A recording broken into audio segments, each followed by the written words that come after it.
Podcast may contain language or subject matter that may not be suitable for kids. And we're the best friends that anybody could have. You've been fucking warned. I drink liquor. Go to our website at b3fpodcast.com for merch.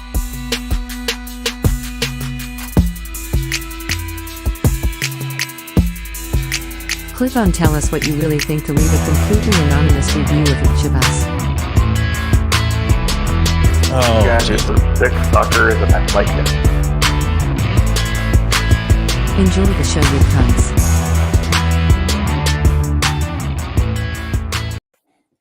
What is going on? What is Where's the intro? It's right there. Okay, there It's it right is. there the whole fucking time, man. Yeah, sure. I didn't have the fader up. I hit the button, but I didn't have the fader I up. got you. How you doing, I buddy? got you. I'm good. I saw notice you take your shirt off during the Yeah, it's intro. Halloween. I'm a retired porn star. Oh, I noticed the mustache earlier. Yeah. Wait, because I assumed that the mustache was all these military shows you've been doing during the week that you Right, finally I decided got to get a Yeah, Air Force stash. Amanda hates it so much. Yeah, Krista's not a mustache fan either. I mean, it's gotten as I've gotten older. It is getting more glorious as time goes. Yeah, on. mine never gets full. Like it's Yeah. just patchy as hell. Yeah, so I just came in here so I can shake it tonight. Excited. What you drinking tonight, buddy? I am drinking the Busker Irish whiskey. Okay. Some leftover from the days of yore. It is leftover. I just happened to see it. I was going to get that Bushmills I had last time. Yeah. And I saw that. And I was like, oh yeah, let's do something different. I'm still keeping Still it. on the Yeah. Tully. Yeah. Yeah. So Well, cheers. cheers.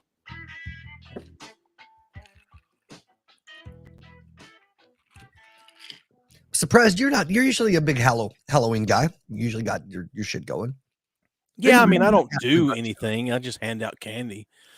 Dude, I went dude, as soon as like this afternoon, I straight up I disconnected my Google doorbell and brought it in the house. I took up any and all Halloween decorations that were on the front porch, brought them into the house, and left the fucking porch light off. That's funny. Nobody has knocked on my door. What is such an asshole? Give those Why? kids some candy, man. They're not my fucking kids. I owe They're them. not. They're not your kids, but you went I trick or owe treat when them. you were young. I just give them just because other people chose to suffer through fucking Halloween and give kids candy doesn't mean I have to. Yeah. No Oh, obligation. well. No, you don't have an obligation. Yeah. It's just something you should do. I'm not No. saying you're obligated, but you Why should do it. Why should you do it? It's just part of it's being in a civilized society. We hand out candy for kids for I- Halloween. I wasn't home. I wouldn't give any candy out. You're right. If you're not home, that's different. But you And are so, home. as far as they know, I'm not fucking home. Yeah, but you know, I know, and now everyone watching and listening knows. Here. Fuck the little bastard. No shit. I do think it would be funny, and I'm guessing, in your opinion, I think law enforcement would probably be called. I don't know where the Gaudi is, but I think it'd be really fucking funny to like just buy a bunch of cheap ass cigarettes, like real cigarettes, and just leave a big bowl of fucking cigarettes outside. I mean, they could call law enforcement, but as long as you don't have a sign saying that they're for kids, Right. you can't do anything. You say, you tell me where it shows in Constitution I can't put both cigarettes on my porch. Right. Yeah. Yeah. As soon as, no, as soon as the police knock on your door, you just walk out, you reach down and grab a cigarette out of the bowl and light it and say, what can I do for you, officer? Right. And to me too, it's stupidly inconvenient. I don't want to have to fucking keep getting up and going to the door to open it for some little fucks that are wanting candy. Fuck that. Their parents can You're buy just them a candy. cantankerous, just grouchy old man. I don't give a shit. I Fucking refuse. got that. My kids are both at their mom's house this weekend. So I haven't had to do shit for Halloween this year. It's been fantastic. Yeah. Yeah. Well, I don't understand that you should do it though. That's maybe it's just one of those things like you should hold the door open for an elderly person coming up to the door. You Okay. should that's what I'm saying. It just kind of falls under. It's not a moral thing. It's just like we live in a society. This is what we've accepted is a good thing to do, and you should just do that. That's it. That's the thing. I've never accepted that's a good thing to do. Okay, I understand that. So But in general, it's accepted as Don't what fucking we should be don't doing. tread on me. Don't tread on me. If Trump gets reelected, are they going to Oh, Jesus, change? Is what? it going to say? Is it going to say instead of 45? Are they going to count him 47? Then is it going to because he was the 45th president, right? So it's a lot of hashtag 45 and stuff like that for all his supporters. If he gets elected again, let's just say, because I mean at this point there's a decent chance he could get reelected, but is he going to be 47 this time, or are they going to call him like 47 2.0 or something? 45 2.0. Yeah. Like I just wonder that he'd have to be 47 because he'd be the 45th and the 47th. He'd be both. Sure. Yeah. Oh God. And then all he needs is one more, and then he can be the holy trinity of the Republican Party. I mean, yeah, it might as well be 45th, 47th, and 48th. right. Yeah. I almost got my mom's husband a signed Barack Obama photo for Christmas. Nice. I almost did, but I was like, that's just wasted money and an argument that I don't want to have. But that would be so It would be so funny, especially if I could document it. But yeah. But you know what? That I might steal that idea, but I'm gonna get a signed fucking Hillary Clinton headshot and give it to one of my parents. Go to Pristine Auction. Okay. Download that app. That's where I saw it at. So, okay. If I could find one, So, that would be so good. That would yeah, be I know I saw a signed Barack Obama thing on there, and so yeah, especially if I could get like buy a set for the family. Just everybody gets one. It'd be fucking fantastic. let me I gotta look this up now. Because what it would be is like my mom would open one, or my dad, let's say, and be like, really, Stephen, blah, blah, blah. And then a few minutes later, as somebody else opened, then my sister opens it, and it's the same fucking thing. And they'd be like, oh, ha, ha, ha. And I think it would probably take 2 or 3 people in before they realize that I got it for everyone. That's funny. So Barack Obama signed 38-inch acoustic guitar. What? This is I'm not kidding. So yeah, I believe you. Oh, it's the American flag and everything. Yeah. So they would open it up and they're going to see it and be like, "Oh, hell yeah, America!" And then the certificate of letter of authenticity says Barack Obama signed. Right now, it's not the reserve's not been met. It's got a day left on the bidding, and it's at $50. Okay. Get autograph. Yeah. Get fiddle. There's some of his stuff is pretty expensive on here. I mean, but I'm sure it is. Even not autographed. I feel like just buying headshots. Well, here's an autographed book of his, The Audacity of Hope. $210. Damn. But really, if I might just buy a bunch of headshots of various Democratic leaders and just give those to my family in the form of cards and or framed presents. It's great. T-shirts. I was trying to look up Hillary Clinton for you. So Hillary Clinton and Walter Mondale signed 8x10 photo. Okay. Yeah, Hillary Clinton signed 8x10 photo. There it is. That's the one right there. That's the one you get for them. Oh, hell yes. Hell yes. What's cost? Right now the bidding is at $50. Okay. The reserve's not met. You got a day left. Yeah. Not worth. So what do you think you're going to get the, first woman president to lose the election? Picture for free? Come on. Yeah. No, I'd spend a little bit, but not that. But there are very, very few celebrities that I would spend any type of money for any type of autograph for. So when you say any type of money, what do you mean? Because I'm more into the memorabilia, and it's nice if it's signed. Like that would be great. No, I'm just saying I can't think of any item that I would spend. Like part of sometimes you can buy like show tickets, right? And you have like a VIP package that'll come with an autograph poster, a T-shirt, and shit. But I don't get something like that for the purpose of getting the autograph. It's more for the merch pack. Well, I don't care about the autograph on the show poster if I'm not the one standing there with the show poster and, hey, will you sign this for me? Yeah. Now, memorabilia, sports stuff, like a game worn jersey or a game used basketball and things like that, if it's signed, I don't care that I'm not the one that had it and got them to sign it. As long as I've got that certificate of authenticity, Yeah. for it. I like that. I actually think I'm actually strongly considering getting into like just collecting some of that stuff, but with no specific thing in mind. Just like if I see something, go, oh, that would be cool, then just buying it, right? Yeah. So See, I give no shits about any of that. no, I just think it would be cool to put around on the walls down here. Yeah, That's it. I guess So, I just refuse to pay extra for somebody's signature. Like I don't think there's really anyone that I could think of that I would pay to like sign something or buy something they like- had signed. an acoustic guitar signed by one of the Beatles. No, $100 you wouldn't spend on that? no, fuck no. What's the $50? I mean, if it's the guitar, it'd be worth it. I'm not going to pay extra to the value of the item, right? So if it's like $1,000 Martin guitar, and they're wanting $1,000 and it happens to be signed, sure, but I'm not going to pay 20 grand for $1,000 guitar. I get that. You know, But I guess those reasonable- things do go up in value depending on what autograph you're Yeah, but I'm not buying. going to keep up with it. I'm not going to take care of it. I'm not going to do any of that shit. So no, it's just a waste of fucking money for me. I Yeah, mean, for you, I could see that. You're not going to take care of it. even I see that. Ryan Reynolds, as much as I love Ryan, I'm not going to pay fucking $200 to get a photo and a fucking autographed headshot or some shit. I don't fucking care that much. No, yeah, I don't care as much about the headshots and the photos as much. But you give me a OJ Simpson signed game used jersey, Mhm. 100%.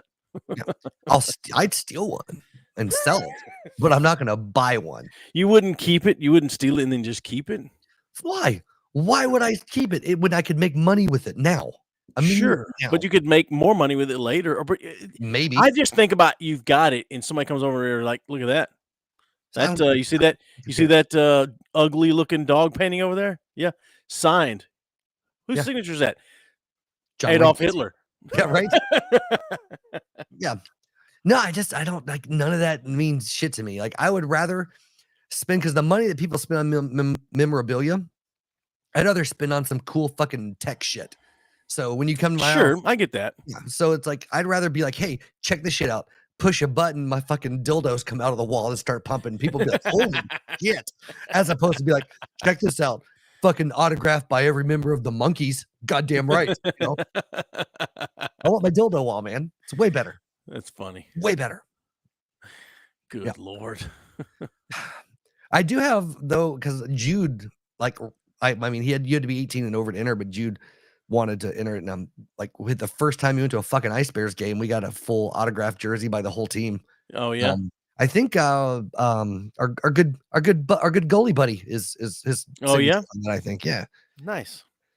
yeah. But that's the luck of my son. Kid's won more shit in his short lifetime than I've won over the course of my entirety. Oh Jesus. I tell So you, oh, sorry, I just no, go ahead, no. because you'll forget. Go ahead. No, I was just saying with Jude, like we went to a fucking Chuck E. Cheese one time, right? And they're all running around playing whatever. He puts his little token in one of the big bass fishing thing that you pull, and it's got the huge fucking wheel. Yeah. Fucking hit the goddamn jackpot right away, like fucking like 5,000 tickets, whatever. And he was like, ran off for a minute, came back, put another token in it, pulled that shit, and fucking jackpot twice. I was like, what the fuck? Yeah, take him to a casino when he gets old enough. And he went and got one of those, the shit the behind the counter that costs way too many tickets, but when you're Yes. a kid, you always want like one of the big Yeah. hammers or some shit. He was just like, yeah, I want that. And I was like, you fucking little bitch. I'm so mad. Oh Jesus. So speaking of hockey, did you see where that guy? He's from U.S. or Canada, playing over in Europe. Or he threw himself in front of the Died. stage, cut his own neck. Well, That's so crazy. a dude, he threw himself and cut his own neck. Yeah. Um, No, yeah, and He went died in from it. suicide. Yeah, I mean, like it's happened to people before as far as getting cut by, but I don't know of any time anyone's ever died from the blood Yeah. loss from it. But yeah, that Yeah. was Almost like drowning in a hot tub, man. That shit's crazy. This doesn't happen. it doesn't. I don't know how, but Yeah, no, but that's like, yeah, I saw that a little bit, and I know there's a whole like subset of fans and shit. They're like, oh, it was intentional. He kicked him on purpose. That wasn't on purpose. oh, give me a break. But my thought with that, even if it was, I doubt he meant to fucking kill the guy. Like, Probably not. Yeah, people unless get he had been fucking his injured wife, shot. sure. even then, like I could see, heat of a game, you try to injure the guy, you piss off, you kick him, but I doubt anybody intentions like, you know what? When this guy goes down, I'm gonna fucking slit his throat with my foot. Yeah, that's the thing. Hitting someone, cheap shots, high Even kicking sticking, somebody. things like that. I don't know that anyone's ever thought I'm going to injure this guy by cutting his throat. Even if their intention is not for him to die, I doubt anyone has ever had the skate and seriously had the thought of I'm going to cut this guy's throat with my skate. They may have thought, wouldn't it be funny if I cut your throat with my skate? But Right. I mean, No, Jesus it made me, Christ. honestly, it made me think of Happy Gilmore when the time he stabbed the guy with his fucking skate. I'm like, What? Just imagine if you're on the ice with that guy and the guy's chirping at you and he's like, I fucking hope you die. Jesus. Oh God. Yeah. So speaking of which, I mean, we'd allude to it, like, what about fucking Matthew Perry? 50 fucking 4, dude. It's crazy. What happened to him? He died. No, really? Yeah, really. I didn't know that. It's crazy. Yeah. What? Sorry, Overdose? I know you're a big Friends fan. You know, No, so. I'm just kidding. Yeah, I knew that. I just was trying to follow your lead of saying we're not going to talk about it. So I didn't say we were going to talk about it. yeah, you did. When? On a text message. I don't fucking remember. I'm just that saying, was crazy. I mean, when that came out, I was like, wow, really? A lot of people like, I can't believe it. I was like, the dude, even if he was clean and sober, the motherfucker had been an addict for like the bulk of his life, and so that shit takes a toll on your body. You die early. It does. Yeah, for sure. Like, I'm interested to hear what the toxicology report says, if there's anything in his system or not. I mean, but yeah, I mean, when you've had that many, comas after surgery and heart issues and things from all the drugs you've taken, maybe don't get in a hot tub alone. Yeah. Like, I think that celebrities just die younger because they don't have as much semen in their body because they're always fucking hoes. You think so? That's my assumption. It could be that they have more semen in their body from all the dicks they suck to get to where they're at. That's true too. That's true too. So it's just it's the circle of life, so to speak. So you got to swallow. You got to swallow to produce. Yeah, well, I guess so. So, have you seen any of these things that these little companies? I've seen them more on TikTok, like the video where they're taking semen, like you send them a semen sample and they make jewelry out of it. Have you seen this? No. All right, I gotta see if I can find this. But yeah, basically, I feel like we need to send Jane Anders a Christmas present now.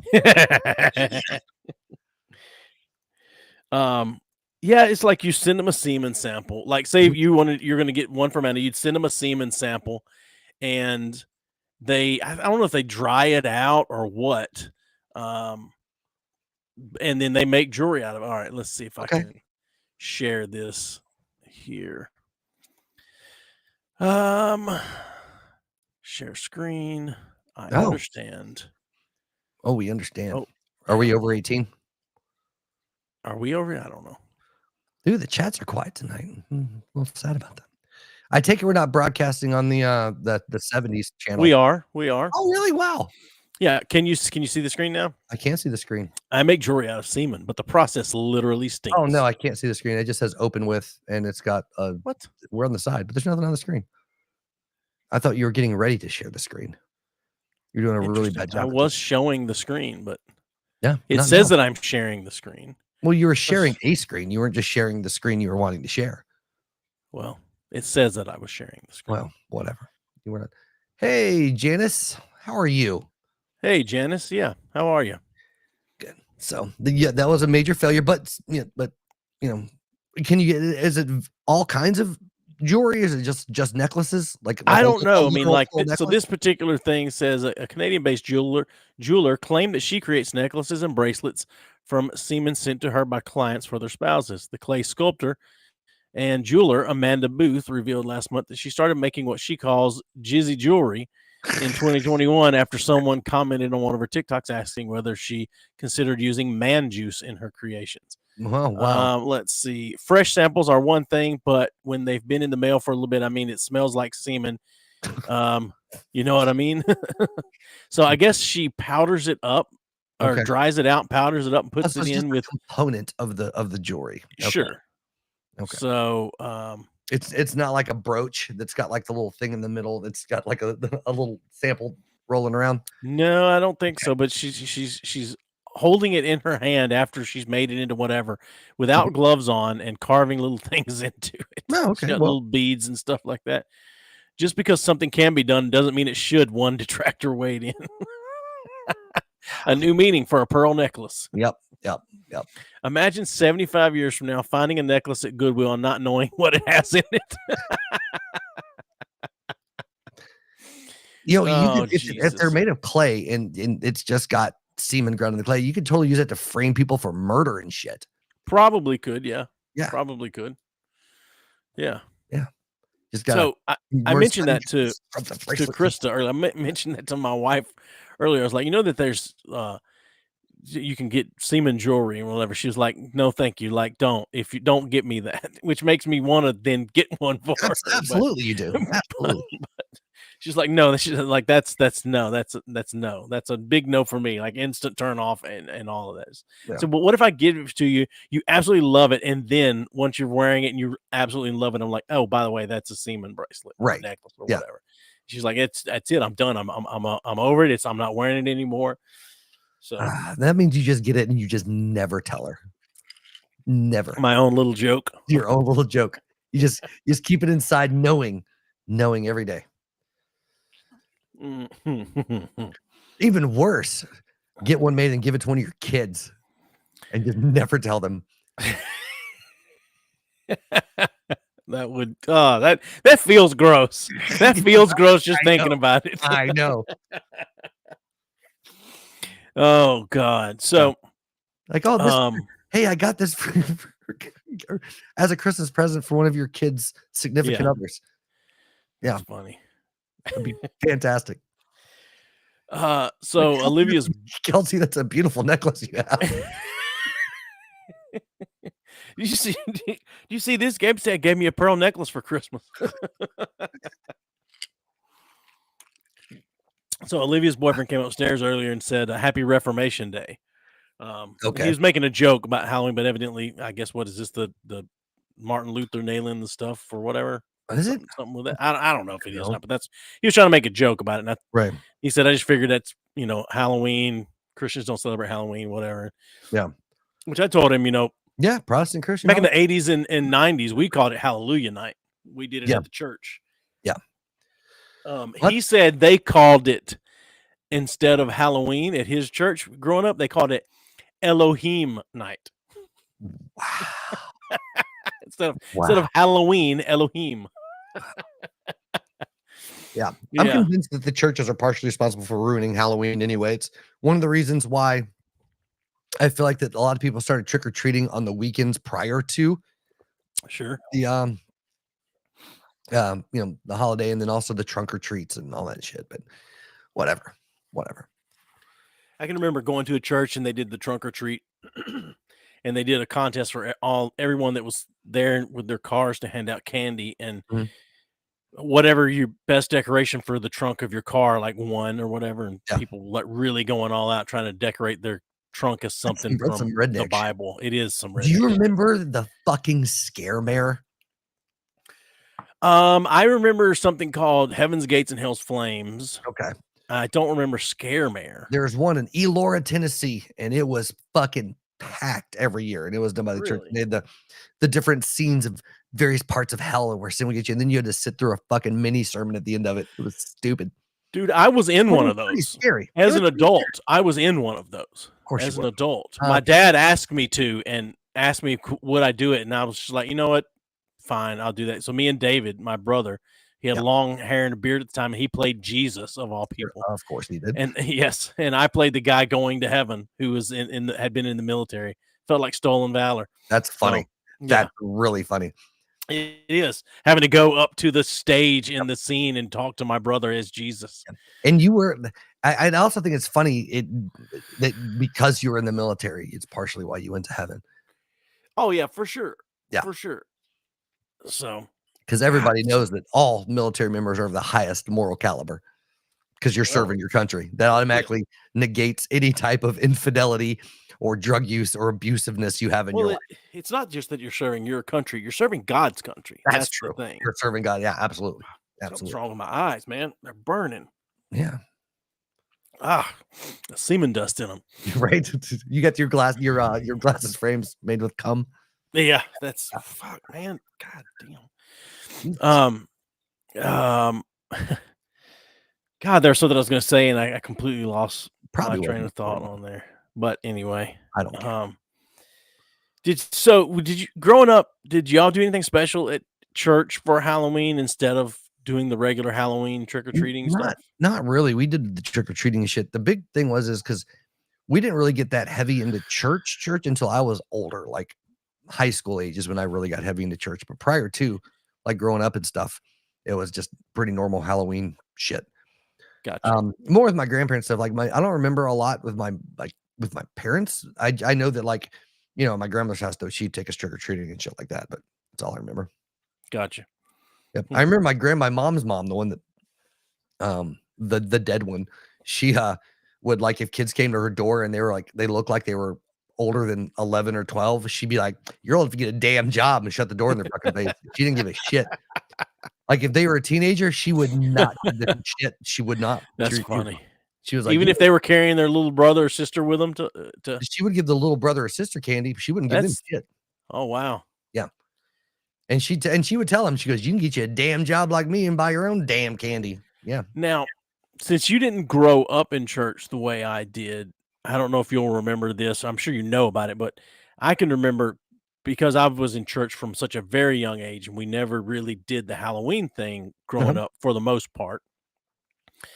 But I can remember, you know, we weren't even allowed to go get even a non-horror Halloween costume. Right. Because the witches and warlocks would go into the stores and pray over them that if anyone put them on would be possessed with demons and devils and stuff. Satanic panic, man, all the time. Witches are always cursing everything for everybody. Everything for everybody. Demons are everywhere. Demons are everywhere. Yes. There's a spirit for negative spirit for fucking everything. There really is. I went to church with a woman as a teenager. Like, I was driving age, knew this woman who went to a gas pump and it wouldn't work. And she prayed to cast the demon out of the gas pump. Yeah. Now the gas pump still didn't work, but you know, at least it wasn't possessed anymore. She didn't have enough faith. The demon was still there. Oh, is that what it was? I thought the demon was gone because she prayed. The demon has to flee if you use the name of Jesus. Only if you have the fucking faith. I thought it was just, see, we were taught that just the name of Jesus makes the demon flee. Right. But if you don't have enough faith, it may flee from what it's on and come on you. Yeah. Come on you. Yeah. Come on you. Yeah, absolutely. I didn't mean it like that, but that was a very nice little gift I gave myself there. Good job. Speaking of demon coming on you, what's that movie? This Is the End or whatever, where Jonah Hill gets possessed. Oh, yeah. That was a surprisingly good movie. I was the Channing Tatum cameo. Oh yeah, was my favorite in the movie. Yeah, it was great. Yeah, Danny McBride was fabulous in it, as he always is. I thought the ending was horrible, but the rest of the movie was the going to heaven and the Backstreet Boys and everything. Yeah. I enjoyed it. Like, it didn't ruin the movie for me, but at the end of it, I was just like, oh, you could have done so much more. Well, I guess. Yeah. Sure. But it wouldn't be one of those movies if they didn't do something crazy like that. So true. I mean, it's like the end of 40-Year-Old Virgin when they're singing and singing the song, dancing around. I don't care for that ending, but it makes sense for the way that movie is, right? And for the character, but just because it makes sense doesn't mean it's good. Right. I'm not saying it makes it good. I'm just saying it makes sense. It tracks, is what I'm saying. Okay. So, Halloween horror. I watched the Winnie the Pooh Blood and Honey the other night. Oh yeah, was that a fan-made movie? No, because Winnie the Pooh went public domain in the last couple of years. I knew that. And so a guy, I can't think of he's made a couple other movies. I can't think of his name. Made this movie, and the gist of the movie is Christopher Robin leaves to go to college, and because he's been bringing food to Pooh and Piglet and Rabbit and the rest of them, they can't take care of themselves anymore, and they go feral. Nice. And the first thing they do is they eat Eeyore because they're hungry. So they eat Eeyore, and then the rest of them, I guess, they eat them as they go, and it's just Pooh and Piglet left, and they're feral, and they're just killing people. Is it what's it on? Where can you view this? Peacock. Cinematic masterpiece on Peacock. Okay, on Peacock. Yes. All right. So it's not a great movie, but it is a fun slasher movie because it is Winnie the Pooh and Piglet killing people. but the storyline going through it is not good. Yeah. And neither's the acting. But Dude, I hate the state of current streaming services. There are way too fucking many to pay for. there is a lot. There is a lot of them. We just recently switched from YouTube TV to Hulu with live TV and no commercials. It's such a false advertisement because you don't not have commercials. Well, yeah, Like- because if it's a live TV, I know that. I'm not that dumb. I'm just saying, even if you record some things, you still have to watch the commercials because that's the contract that Hulu has with that particular channel. right, So it's but like you don't have on any of their streaming shit. There's no commercials. on most of the other streaming shit, there's not commercials. Some of it there still is. I'm saying I have Hulu ad free. I don't have with live TV. Yeah. Anything that's on the streaming service. I don't have fucking ads for any of that shit. Most of that stuff is not, but there's a couple things here and I'd there imagine because watching of, any type of sports streaming or replay, that type of thing would probably have ads. But I haven't watched a replay of no, actually, because we usually start any of the games later so we can skip commercials and we can skip the commercials. It's just that some things, like I think Fox is one of them, that it's hit or miss with Fox that you can't skip commercials. Live, obviously live you can't, but I mean, even if you've recorded it to your DVR or you're going back and watching it from streaming, you some of it you just can't skip commercials. yeah. See, all I have is just the streaming, and I have no commercials, and it's wonderful. So Yeah, the stuff that I was watching before we went with the live TV, like Shorzy and Letterkenny and some of that stuff, they have no commercials, which makes it so much better. Yeah. Speaking of, did you ever finish? Do what? commercials are for the pores. That's true. Like androids. Right. Did you ever finish Letterkenny? Yeah. All right. What'd you think all the way through it? I know early on you really liked it. So. No, I thought it was great. It was a great show. So Shorzy was good. I know the next season Shorzy's about to drop. So I'm They excited. dropped already. Oh, did it? Okay. Yeah. So I'm watching Dropped Friday, I think. it. Okay. Yeah, it's good. That's So you great. did watch the first season of Shorzy? Yeah. It's at least as good as Letterkenny. It may be better. It's very good. It's very good. Yeah. Yeah. I didn't like it as much as Letterkenny because I like the structure of Letterkenny better, but I really did like Shorzy. Same. I like the structure of Letterkenny better, but I could separate the two enough to really like them. Yeah. Pretty close. And then also the new season of Rick and Morty. How are you liking that? Loving the new season of Rick and Morty. Same. I was talking to Matthew, my youngest son, the last week about it. I was like, yeah, new season of Rick and Morty. I need to watch. He's like, I haven't watched it since like season 3 or something like that. He's What? like, it just wasn't any good anymore. And I was like, What? I completely disagree with you. I said, Yeah. it got darker, It got but way it was darker. as good, if not better. See, the darker it got, the better. I loved how dark Yeah. it got. It got Because so it stayed with the same craziness. It just was dark. yeah, like the space So- incest baby was one of the most. Oh fucked my up God, episodes ever, but yes. it was so good. But yeah, the new and so like the new voice actors. I mean, there's definitely a difference. You know what I mean? And I miss Morty is more different than the Rick one is because they're not the same person anymore. right. Well, I think I noticed a big difference there too because you don't have the same Roiland ad libs and some of the other Sure. shit. But it's close enough that it doesn't distract me from what's going on. Exactly. You know what I mean? Like Exactly. if I'm looking for it, then yeah, it's Sure. you know, Rick is almost indistinguishable. Morty almost sounds like he grew up a little bit and his Yeah. voice changed a little. But Yeah. but it is strange knowing that it's two different people doing those two voices, whereas Roiland did them both before. Yeah. Which is so that's an interesting situation. And I don't know that whole situation of what I know it's some Me Too shit that he got caught up in or perpetrated or whatever you want to say, right? I don't know Mhm. whether he's guilty or not, but I thought I had heard that he kind of was released of anything, like as far as like something was said, like came out that he really wasn't guilty of this stuff.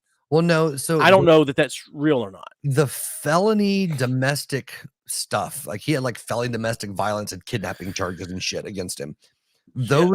Those got dropped, I think. I don't know the whole story about it, but he also had a bunch of other shit with some like underage fans and just not so much. I don't think he did anything, but really He just was guilty of being creepy and really inappropriate. inappropriate. Yeah, it was enough for them to cut ties and shit. Yeah. Interesting. So Okay. and there's just a pattern of that, shit going Yeah. back. So I get cut ties. Like, don't get me wrong, like you know me and stuff. Like I'm fine to separate all this shit. Oh but yeah, I- for sure. nowadays people cutting ties and and whatever. But Yeah, like, no, I mean, if they'd have been like, yes, so we're gonna keep them on, I'd have been like, okay, and I still watch Rick and Morty. Like, I don't. sure, same. Yeah. I mean, I can separate art from the artist. I mean, Yeah. for sure. So, Yeah. yeah. You mean to tell me I'm never going to listen to Bill Cosby himself ever again? Give me a break. Right. So, Dude, I almost sent you that bit the other day, that Norm Macdonald bit about Bill Cosby. Still one of my favorite. oh, where he says like, oh god, And my friend the other day said the worst thing about Bill Cosby is he was a hypocrite. And he was like, really? I feel like the worst thing about Bill Cosby was the raping. And none of that. Yeah. And he's like, if I had to actually put it in order, it'd be first the raping, then the lying, then the drugging, and then it's great. yeah. God, Norm, I do miss seeing every once in a while seeing something from Norm. I do miss that, like, because every once in a while it'd be a tweet or some little clip or something where he was somewhere, and it was just always, he just never lost his fastball. Really, I mean, he just was so good. Yeah. Now that last special he did on the computer, not great.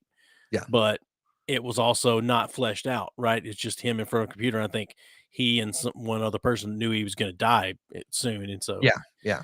they did it. But it was still so but good. even the Hitler's dog, whatever that was, Oh yeah, it was great. It was really good. it was, and his.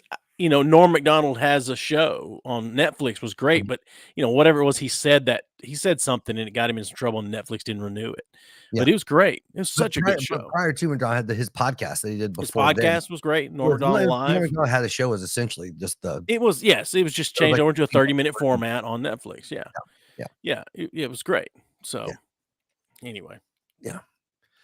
But his shine though, his bread and butter, man, him on talk shows was one of the greatest things ever. Watching him, just completely hijack whatever the fuck anybody was talking about and just be Norm Macdonald. It was great.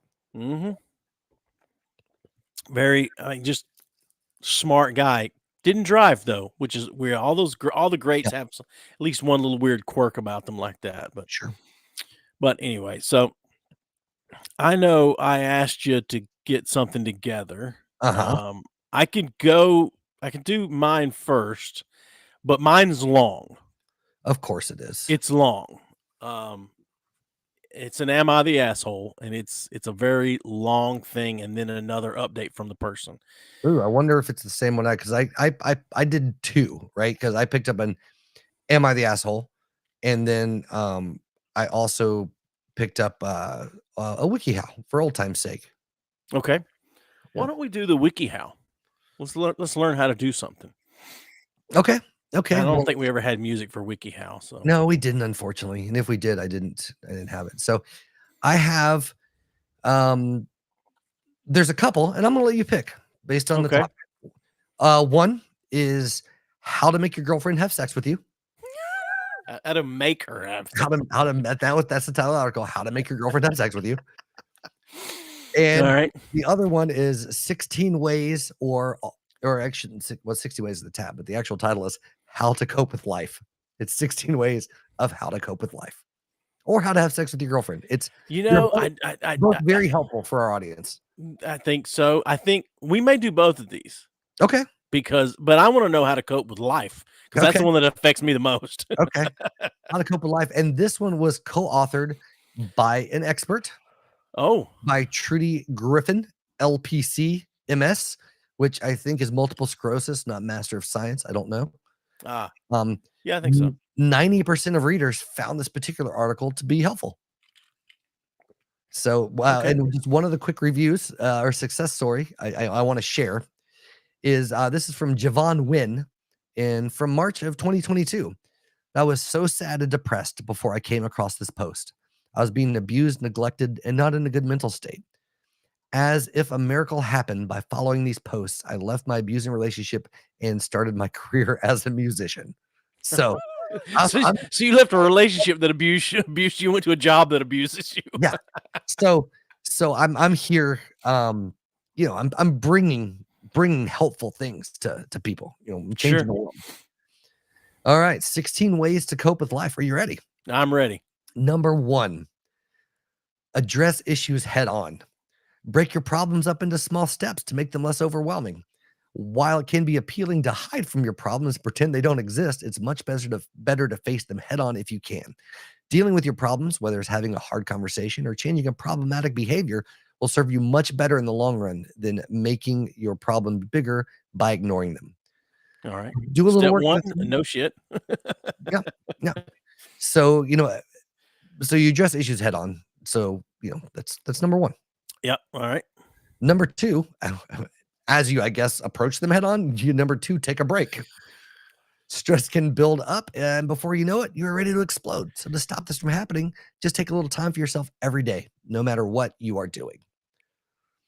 This could mean taking a bath or do whatever gives you the ability to recharge your energy. So it's just in the middle of addressing one of your problems head on. It's like, you know what? I've got more shit to say to you, but I'm going to go sit in the bubbles for a little while. Yeah. Need some bubs. I need you to just look out the window every once in a while until I get out of the hot tub to make sure I'm good. But outside of that, just stay away. Yeah. Number three, take care of yourself physically. Moving your body will help you improve your mood and your outlook. Having a bad day, eat a healthy lunch to make sure you get enough sleep for the next day. Your mood and outlook can be heavily influenced by your physical well-being, so make that a priority. I mean, that is 100% true, right? If you're feeling a little, no, I'm not talking about someone with chronic debilitating depression, but if you're one that struggles with being a little, as we might used to say, down in the dumps, going for a walk is actually really good for your mental health. I know that if I go hit the gym right after my husband beats the shit out of me, it absolutely puts things into perspective. Sure. Yeah. Look, I told you I do it because I love you. Right. Just like taking a bath, right? That's it. That's how I also face my problems head on. My husband's got his fist cocked back. I just step in his face. I'm like, what are you going to do, bitch? Right. Works every time to cope with my life. Number 4, avoid destructive escapes. Do not turn, this is bold. Do not turn to drugs or alcohol to cope with life's problems. These things may take away the pain for a while, but in the end, they will cause more problems than they solve. I disagree. Yeah. I disagree. So number 5, let go of stress that is not your own. Sometimes we take on stress that do we not need to take on. It's important to let go of stress about things we cannot control or that is not our own. I think that's great. It is great, but that's something I really don't struggle with. Yeah. I don't struggle with taking on someone else's stress. Yeah. Like, buying clothes for my kids is stressful, so I just fucking don't. Well, sure. No, I get that. Yeah. I mean, it's their stress. It's not mine. Sure. Go work in a sweatshop like fucking every other kid in the world. It's fine. Right. I get it. All right. Number 6, think about what motivates you in life. Make a list or write an entry in your journal about what motivates you most in life. When coping with the stress and the problems of day-to-day life, it can be easy to lose track of what truly motivates you. Finding these things can be really helpful in overcoming the low points and moving life forward. Okay. Yeah. Okay. Number 7. Yeah. Number 7, and this one goes to you. Make yourself fucking useful. That's number 7. Make yourself useful. Volunteering shows how you can specifically make a difference in the world. If there are things in life that bring you joy, find a way to work into your volunteer work. For example, work with animals at a local shelter if you love pets. How about be a punching bag for your spouse? Yeah. I mean, number 8, find moments keep the local liquor store in business. Yeah. Find moments of joy and beauty. Find something that makes you smile and makes you feel whole inside. It can be hard to see the beauty of life when you're weighed down by the troubles. However, in order to cope with life, it's important to find beauty and joy in the world. This can help you relax and rebuild your strength when times get hard. I think I can speak for both of us when I say it can be difficult to find quote unquote joy in life. Well, the things that I find joyful are the things that make me smile and laugh and enjoy life. Well, and enjoy life are things that I don't think most people find joyful. I mean, me and my wife and daughter were talking earlier about something, and she said, my daughter said, we're talking about whether things that are considered universally accepted as whatever. She was like, I just don't think that humor is universal, right? It's all subjective, like comedy or whatever. Right. I said, you don't think that there's anything that's just universally considered funny? And she was like, I don't know, like what? And it was like Fat Kids Falling. And I was just making the joke. I was just making a joke. And my wife, she's like, not everyone finds that funny. Yeah. Like, yeah, I know. Most people don't find my things that I enjoy funny. So. No, I don't think they're funny at all. Number 9, make room for change.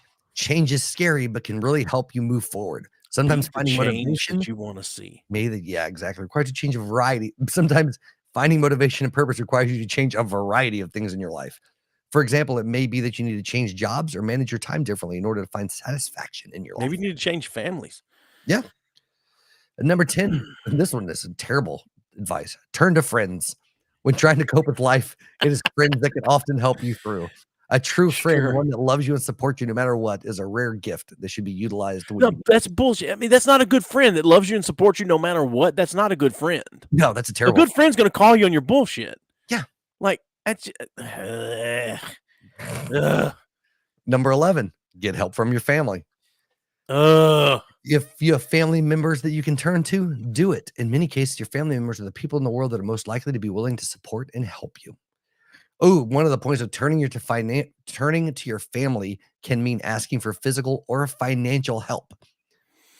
Or it can just mean asking them to talk. I mean, I get it, right? But Mhm. that sounds like the worst. Do you know what happened the last time I asked my sister for a hand job? Shit got really awkward really quick. It's terrible advice. I can imagine. And she Terrible used to play softball and shit, so she's got callous hands. So. Fucking kung fu grip, baby. Well, Yeah. Jesus. All right. Number 12, get professional support.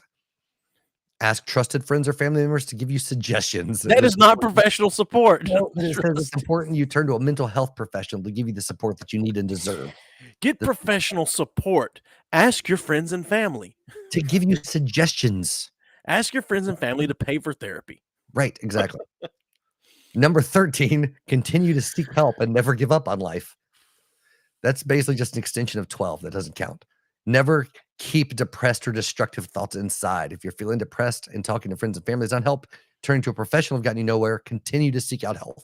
Don't Help. keep depressed or destructive thoughts inside. So Yeah. if you're feeling destructive, you're just supposed to let it out. No, I you're mean, supposed to share that you're feeling that way, Joey. well, we Number have different 14. views on sharing.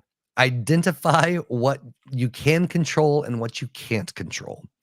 You can't blame yourself for something you had no control of. Some things are simply beyond your control, but sometimes it can be difficult to know what you can and cannot control. By taking a moment to think about the situation, you'll be able to tell if it's in your control or not. Okay. That's one thing I find that people like legitimately, I don't understand why people have a hard time recognizing things that are and aren't in their control. Like, Yeah. it's not a complicated formula to figure that shit No, out. it's not. It's not. But I've said that to plenty of people, friends and family before. It's like, so what could you have done to have changed it and kept that from happening? Well, nothing. Well, all right then. Then Yep. the number one is not your fault. Mhm. Number two, worrying about it and thinking about it does no good. Right? Mhm. It's just wasted time. Yeah. So, Yep. Kill yourself. No.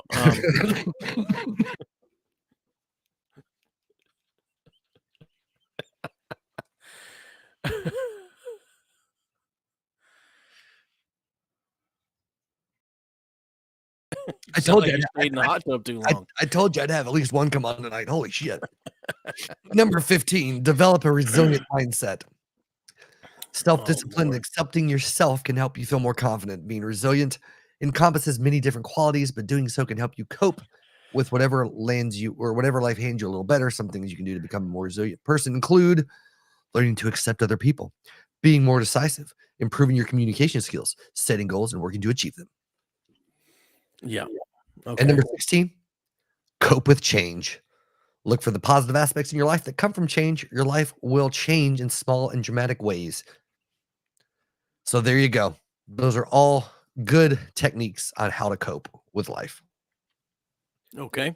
And that last coughing spree, a big old hunk of shit came out of my fucking throat and is dripping down my leg right now, and I have nothing to wipe it up with. Oh, yes, I do. Sure. That's why you're supposed to swallow. Oh my God. It just came flying out. I couldn't stop it. So does it say which order you're supposed to do those things? Are you supposed to do them in order? Probably all at the same time. Okay. You need to put pressure on yourself to fucking perform and get all that shit done. Yeah. Yeah. That's pressure. I Pressure creates diamonds. I just have always assumed that everyone is unhappy with their life all the time, and that's just the world that we fucking live in. How do you feel about happiness? What do you mean? Well, anytime somebody says, "Aren't you ever happy?" Does that make you happy or whatever? To me, I always think, no, I don't think in terms of happy and unhappy, really. I think happiness is overrated. I think contentment is much more important. Right.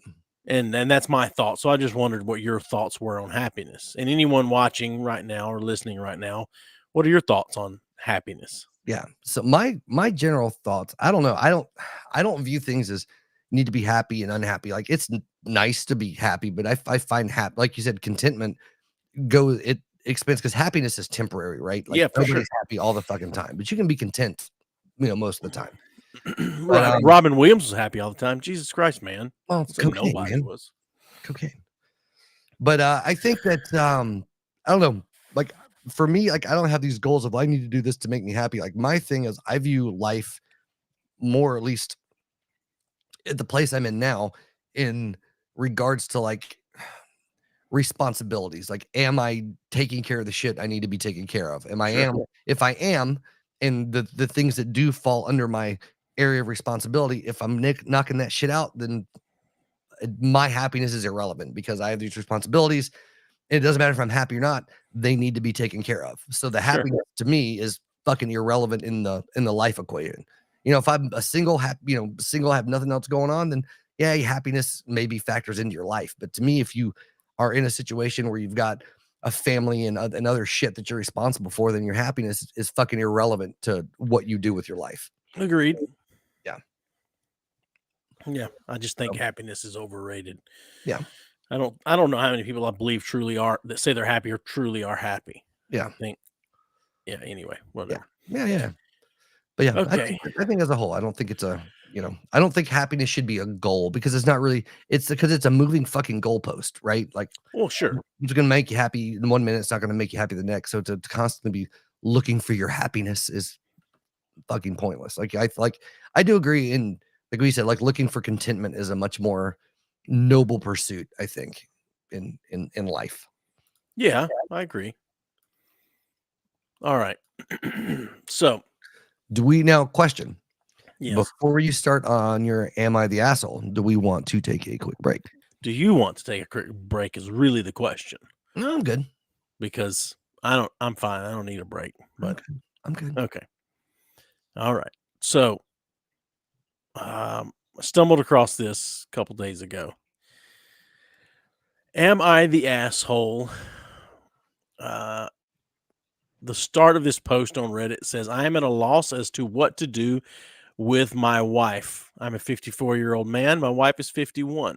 I'm at a loss of what to do with my wife's request. Sorry. Oh, with her request. Okay. Her request. Yes. Sorry. Sorry, I'm screwing my ass is sticking to this leather chair. Yeah, that's no problem. I fully committed to the bit. I have nothing on. Oh, really? Nice.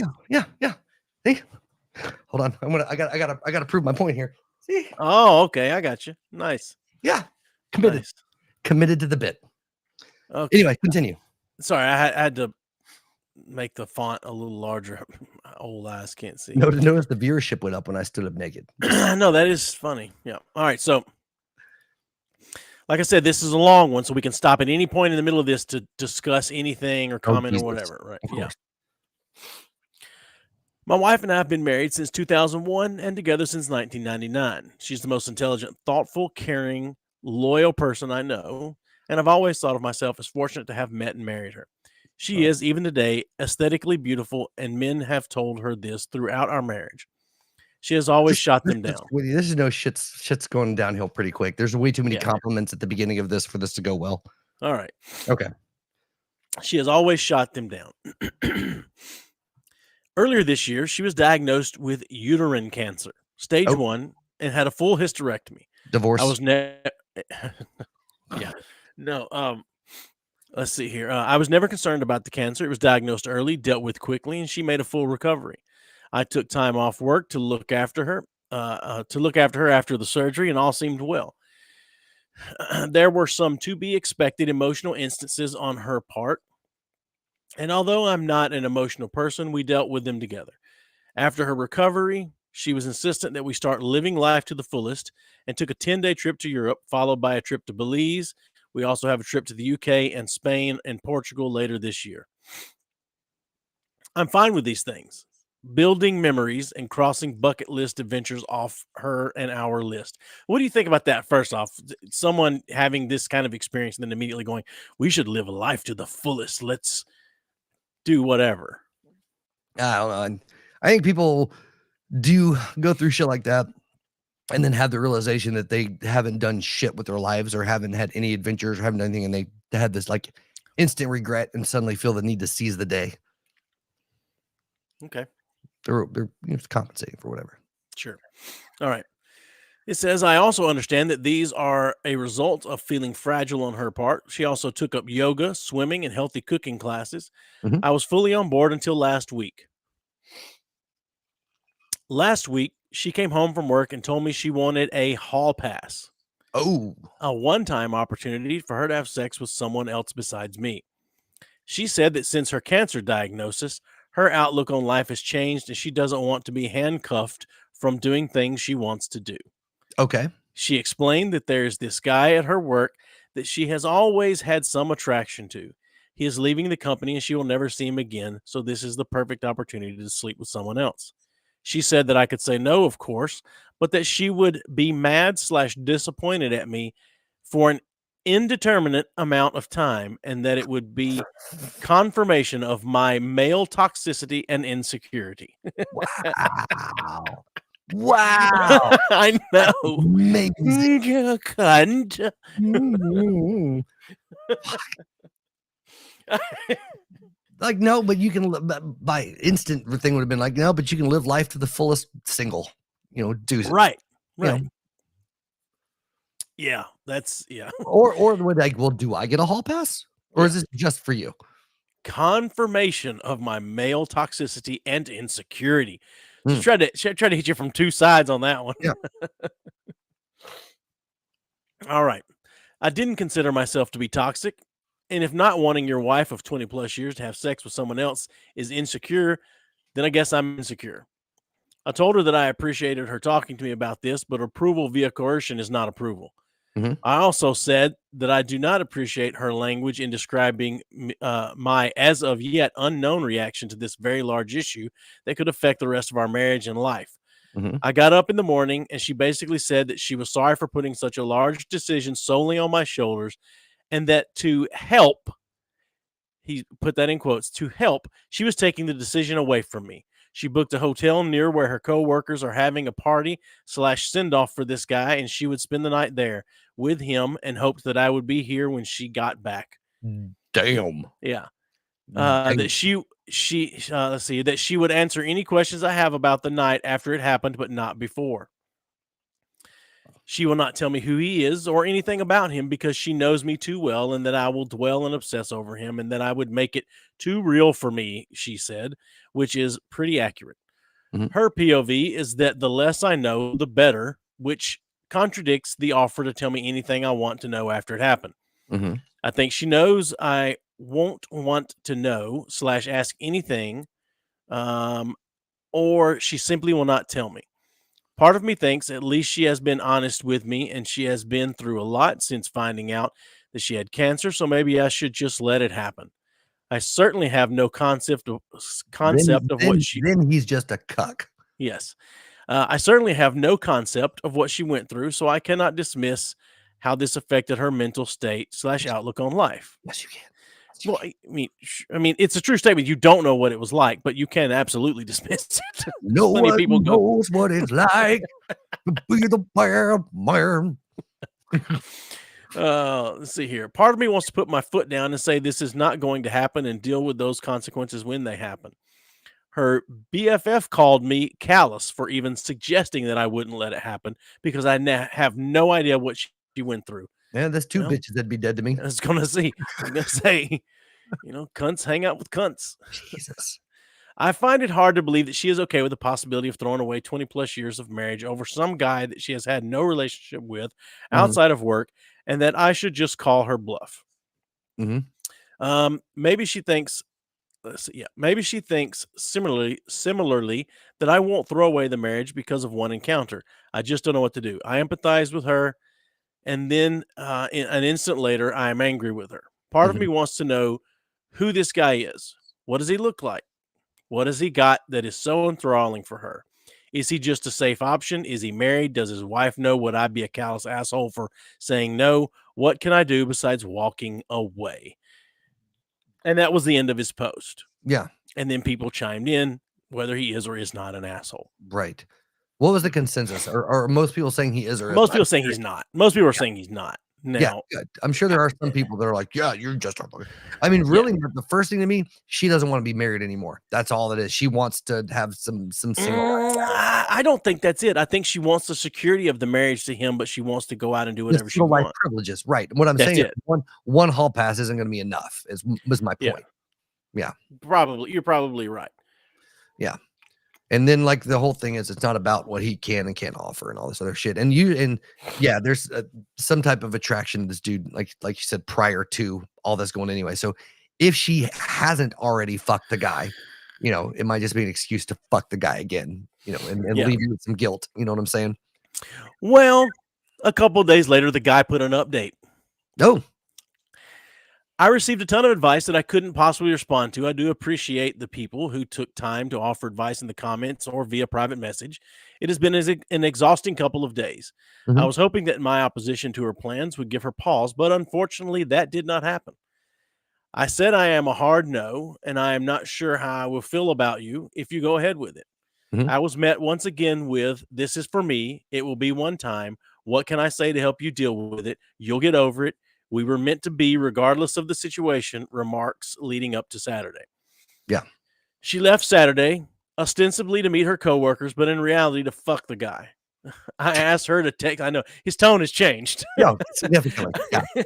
I asked her to text me when she was leaving for the bar, and she said, and when she did, I asked her if she was really going to go through with this. After her response of, I am not answering any more questions tonight. I will see you tomorrow. I blocked my wife. Then I did something either stupid or brilliant. I went to the bar where the get-together was happening. Mhm. Well, not the bar, but a transit bench across the street. I waited for a long time. It was running through my mind leading up to this event that I need to know who this guy was, maybe to compare myself against him to see what he had that I do not. It was driving me crazy not knowing who he was and what was so special about him that she would ruin a marriage for. After what seemed like an eternity, a woman that I recognized from my wife's office left the bar and got in a cab. Soon other people started filing out, and a whole group came out, and people were hugging a man and shaking his hand. I assumed that I had my guy. I didn't see my wife and had a brief thought that maybe she called it all off. I unblocked her, and there were no new messages. I pulled out a 38 special and fired it across the street into the guy's Jesus. abdomen. No, I'm just kidding. that bar was Damn. no. Full confession time on Reddit. Yeah, no. I unblocked her, and there were no new messages. Everyone said their goodbyes and left. Dude was standing outside for a few minutes, and then my wife came out. She looked around, took his hand, and they started walking away together. Of all the emotions I went through, trepidation, sadness, anger, it was disgust that really encapsulated the event for me. The guy was short, fat, and bald, all the things I could not compete with. Ultimately, I felt like a pervert for watching from a distance. I followed until they got to the hotel and then turned around and went home. I woke up Sunday morning and I put a lock on the master bedroom door. I moved her things to the spare room and left a note asking her to find other accommodations as quickly as possible. I visited another friend who's a lawyer, and he gave me some sage advice and a couple of recommendations for divorce attorneys and made the introductions. My wife had been calling me numerous times since around 11 or so, 11 a.m. or so. Once blocked, the calls go to voicemail. I listened to the first couple, but felt nothing but some satisfaction when she couldn't get through to me, and she was obviously becoming concerned. I didn't want to go home, but I left in such a hurry that I didn't plan an overnight properly. I got home around 9, and as per my buddy's advice, I recorded the interaction. I was halfway up the stairs when she came up from the family room asking what was going on. Could we talk? I thought we had talked about this. I just answered with, I am not interested in discussing this tonight, and went to bed. After not getting a response from me through the door, she left me alone. I feel kind of like a child for not talking with her and shutting the door on her, but I just couldn't look at her. Monday, I got up, ready for work. She was waiting for me and asked if we could discuss getting back to normal. I said, "You have been doing all the talking for the both of us for the last week. Why don't you continue?" And then I left for work. I have an appointment with the attorneys my friend recommended this week. Mhm. All right. So there's that. How do you think he's handled it so far? Like a bitch. You think so? Yeah. I think parts of it were, but I do like that line. Like, you've talked for us, you've Yeah. talked for both of us this week. Continue. I'm At going least to he's work. sticking to his guns, but Sure, for sure. but yeah, like, okay, so actually my wife commented on here. Hmm? She said there's more to the I'm sorry, story. that's Yeah. blocked. Oh yeah. What does it say? More than a story, there's more to the story than her wanting a pass. She's got some unhealed shit between her and her husband to make her think that even asking for the pass was a possibility, or cancer brain. Sure. I would have to agree. There's definitely got to be more to it than that. But honestly, they're both assholes. I don't know. He doesn't sound like an asshole. He just sounds like a cuck to me. Okay. He doesn't sound like an asshole. He was really passive aggressive about the shit, and I you know, I get it. People handle shit differently in a whole relationship, but yeah, but I mean, I get him being, fucking pissed, but at least she told him. Yeah. Well, I mean, sure. At least she told him. But Right, because come on. because to It's me, like, hey, at I'm that about to point- rape you. At Right, least he no. told me. yeah, no, that's entirely different, and you fucking know it. But- Look, it's the same principle. At least they told, right? Who gives No. a shit? No, one is behavior with something else. One is forced upon you. Two very different things. But point being, like, if you're like, hey, that if she's like, hey, I'm gonna go do this, I made the decision, and she's basically putting the ball in his court. Now she can't be surprised when he reacts one way or the fucking other, but at least Sure. in advance, like, it Well, didn't. she catch should him have off guard. expected that. He is a toxic, insecure man. But what I'm saying is, he can't be like, you just caught me off guard. I'm saying he knew in advance. So she gave him the opportunity to make some type of decision or response in time. Yeah.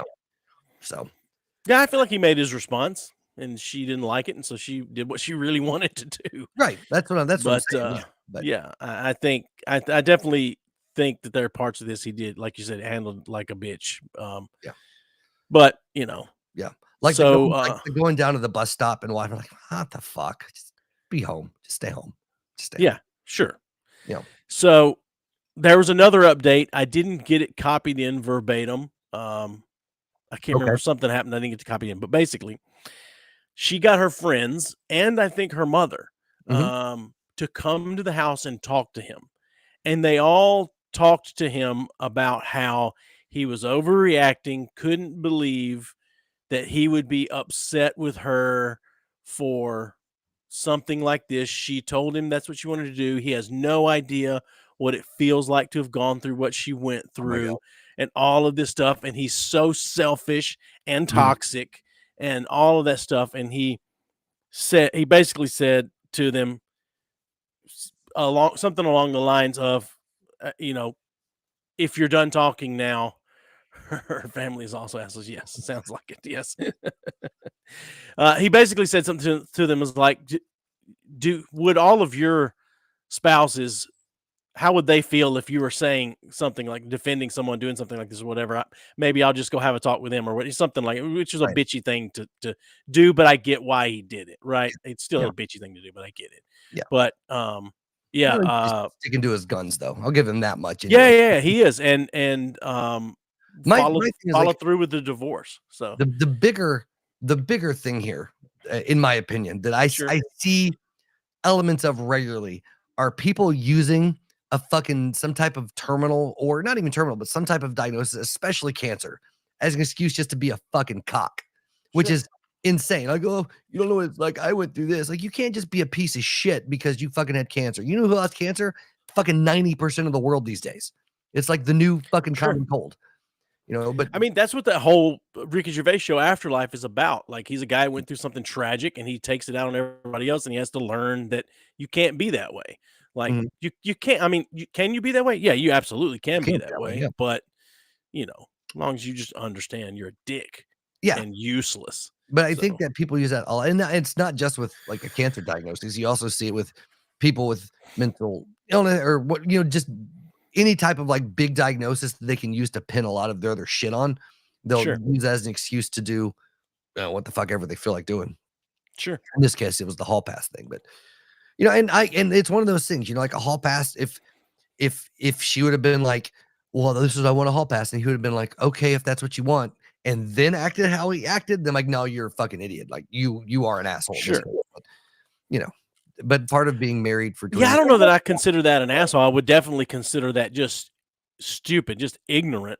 Right. I mean, just right. I mean, you should never answer a question like that immediately with any hard yes or no. Yeah. Because Well, what I mean there's by no being way to know how you're going to react to something like that. Right. But what I mean is like, you're in a relationship and your significant other is like, hey, I want a hall pass. And you're like, Yeah. if that's what you want, okay. And then you agree to it. And then Yeah, you don't get to hold it over their head. You can be mad about it, but you don't get to hold it over their head. No. Yeah. But even then, I think it's stupid to be mad about it because it's your own fucking fault that the situation unfolded. Yeah, be mad at yourself. Be mad at Yeah, yourself. for Yeah. sure. Yeah. Be mad at yourself. Be mad at them for asking for it. But you gave the approval of it. You don't get to hold that over their head. Yeah. But I feel the same way about forgiveness, and not from a biblical sense. But I mean, like if you tell somebody that somebody apologizes or whatever, and you say, okay, I accept your apology, I forgive you, however you word it or whatever, you don't get to hold that over their head anymore. That doesn't mean you have to trust them wholly anymore, but you don't get to hold that instance over their head anymore. Right. Otherwise, you didn't forgive them. You don't just get to wanted to be done with the weaponize the conversation. situation. Yes, you don't get to weaponize it. Yeah, you still have your own things you have to deal with, and there always are going to be long-term repercussions for shit, and that's just For how sure. life is. Yeah. Yeah. But you can't weaponize that shit anymore after that. Yeah, it's going to come up from time to time, and you're going to have to deal with it. But yeah, you don't get to weaponize it. It's a great word. Goddamn right. Great job there. Great job. That's what I'm here for. Yeah. So we are just full of great life advice tonight. We're pretty good with the life advice. We're solving problems. Telling you what to do and not to do, and for fun. When you're home alone. And Anyway, so you said you had an "Am I the Asshole?" or you said you had two. Now, did I pick one of yours? No. We didn't. I'm okay. I'm surprised. But this is an "Am I the asshole for not supporting my friend for having multiple sugar daddies?" No, you're just stupid because they could be getting you some cool shit too. Right. So one of my closest friends had been going on dates with older men since our junior year of college. We are now in our mid to late 20s, and I no longer support her endeavor. Our third year of college, her insane parents told her she needs to pay $1.2 thousand a month, along with who says 1.2 with thousand behind it? Why don't you just say $1,200? Well, they said 1.2K, and I was reading it out loud. And okay, all right. No, I got that. A month, okay. Along with their 3 children. Yes, that is in fact 4.8K a month to help pay for their mortgage. As she began going on dates, I was a little worried, so I tagged along to every other date and sat at the bar by myself to keep an eye on her. I have attended every date in 2017 except for this last weekend. This is great. I'm telling you. Look, if you're going for the humor of it and to laugh and to be able to make fun of them later, fine. Right. But to check up on them, fuck off. That's what friends do. Yeah. On Friday, she asked if I could go out with her, but since I'm a law student, it's really hard for me to use my time to sit at a bar alone. I told her I have finals in a few weeks, but I'll have my phone on loud if she needs me. She was a little annoyed, but still went on the date. At about 1 a.m., she calls me that he was a creep and basically yelled at me for not being there for her or supporting her. She was crying and called me a fake feminist and so on. Oh, Jesus. She apologized the next day, but I was still pretty upset with how she treated me. The next day, Saturday, my boyfriend and I threw a Halloween party. She was invited, as were our other friends, including some coworkers. She got really drunk and began telling some of my other friends that she has multiple sugar daddies and went into great detail about her business. At the end of the night, a few of my friends told me that I needed to have a serious talk with my friend regarding her extracurricular activities. They went on to say that as a future lawyer, the people I surround myself with are extremely important, and ultimately I need to have a hard conversation with her or cut her off. One of the two. Mm-hmm. I decided to have a talk with her because she is one of my good friends, and I believe friends need to be checked sometimes in order to be the best version of themselves.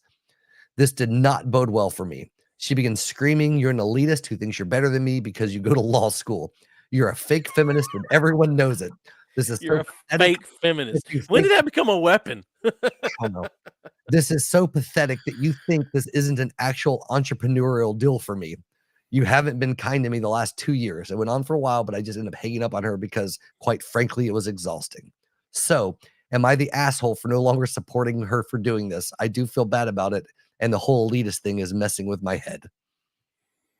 I mean, I don't think that person's an asshole. I think that they have some other issues going on if that's messing with their head. They sound like they're both assholes to me. They don't.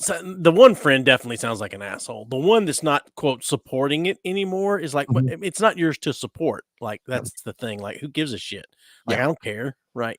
So, But I feel like that anyone that takes a lot of advice from a multitude of friends is probably an asshole. You think so? Yeah.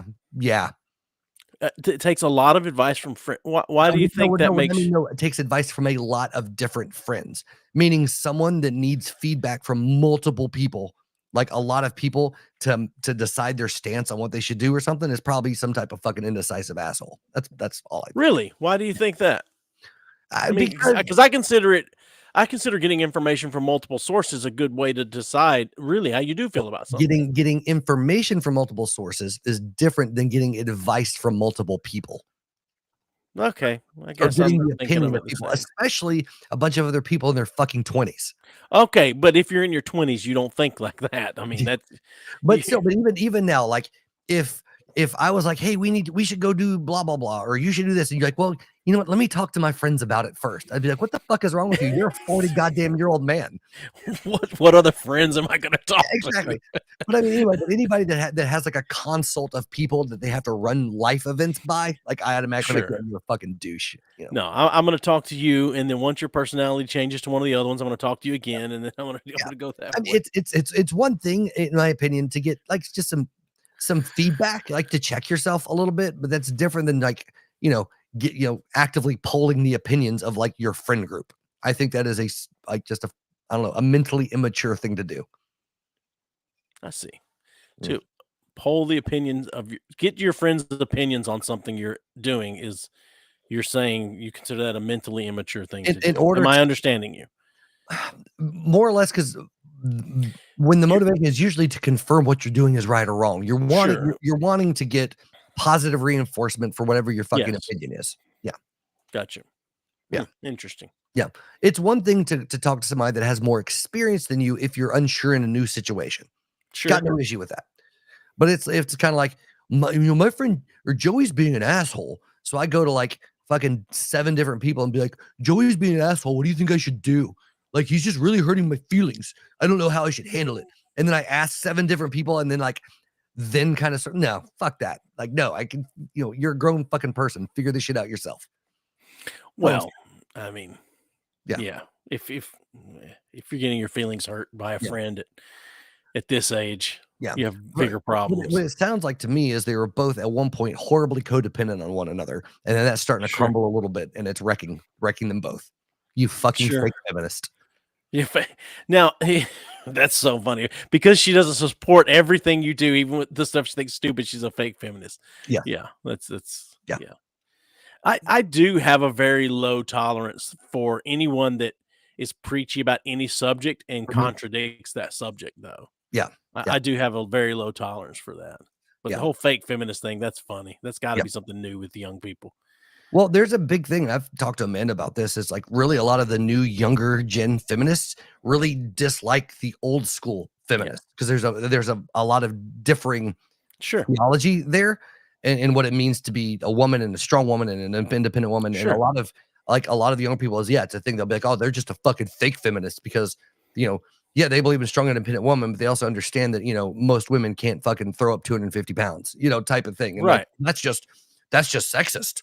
It's like, no, Well, I'm then sure you got the turfs that are in there as well. You got those and Mhm. that are a problem for a lot of the new feminists as well. Your what's the woman, the Harry Potter authors? She's one of those. The Yeah, turf. J.K. Rowling. So, Yeah.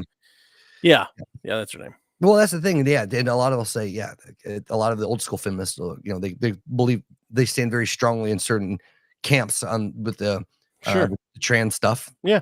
And rightfully so. And, pisses people off on the younger end. But I don't know, man. I was actually talking to somebody, and I want your opinion on this because I feel like, Yeah, asshole. Why do you need my opinion on it? right?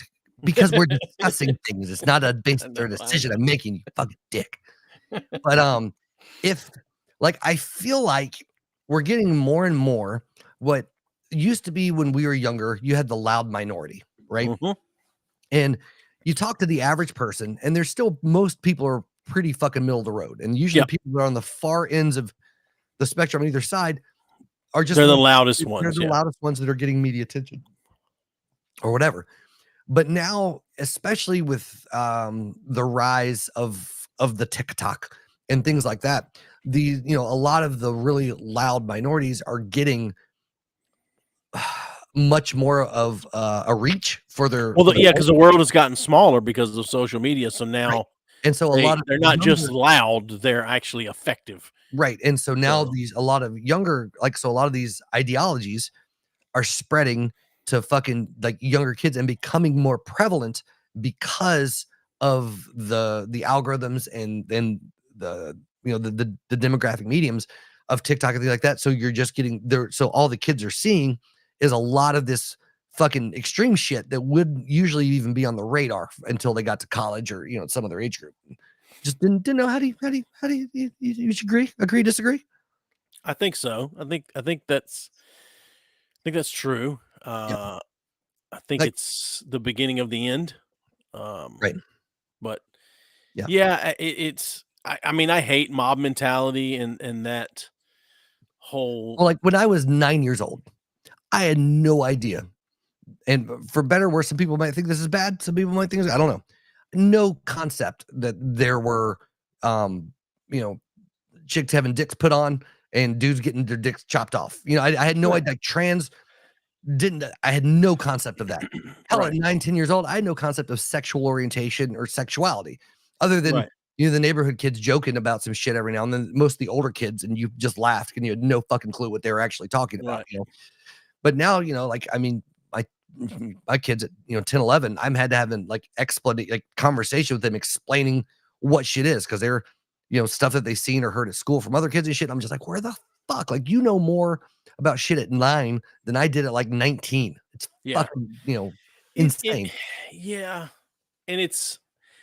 I don't want to sound like,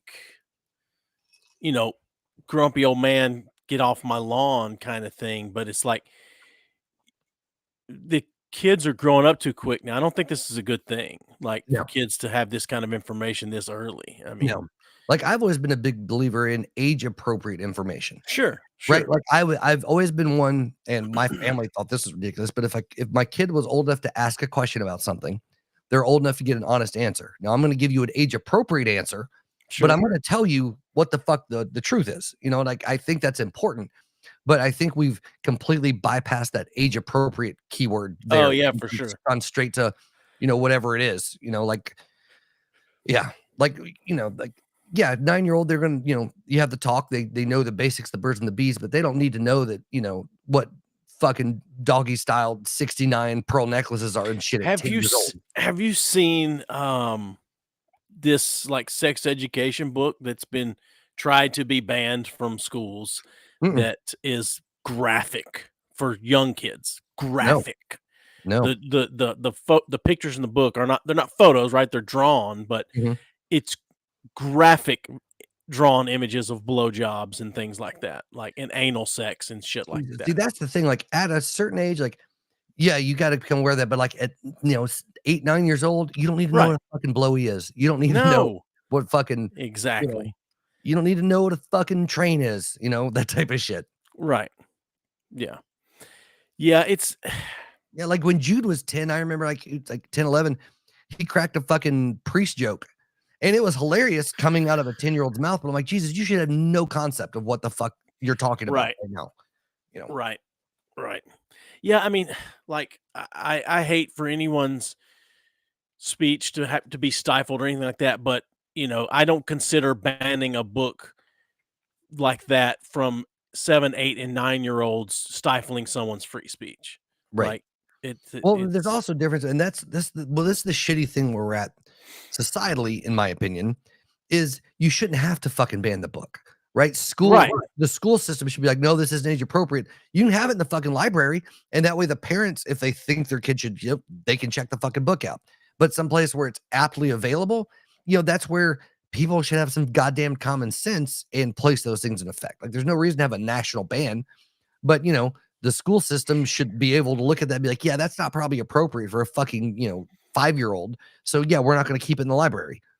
Yeah, I want to see if I can find this book real quick just to read some of it. I'm not going to share it just from the off chance that Facebook or YouTube bans us. Like, dude, I saw a fucking, like Playboy at 11, 12 years old, and like shit was fucking great. But, but I wasn't accessing, fucking hardcore porn at 11, 12 years old. You know what I'm saying? Yeah. Let's see here. I think the book is called It's Perfectly Normal. Oh my God. Just the title alone makes me fucking... I know.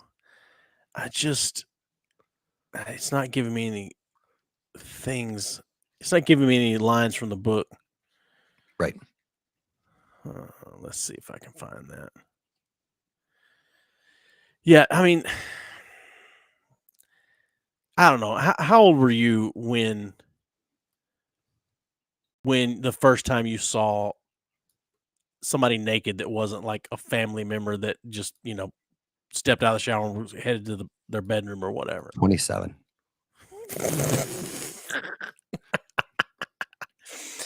Bitch, I've been fucking since I was 6.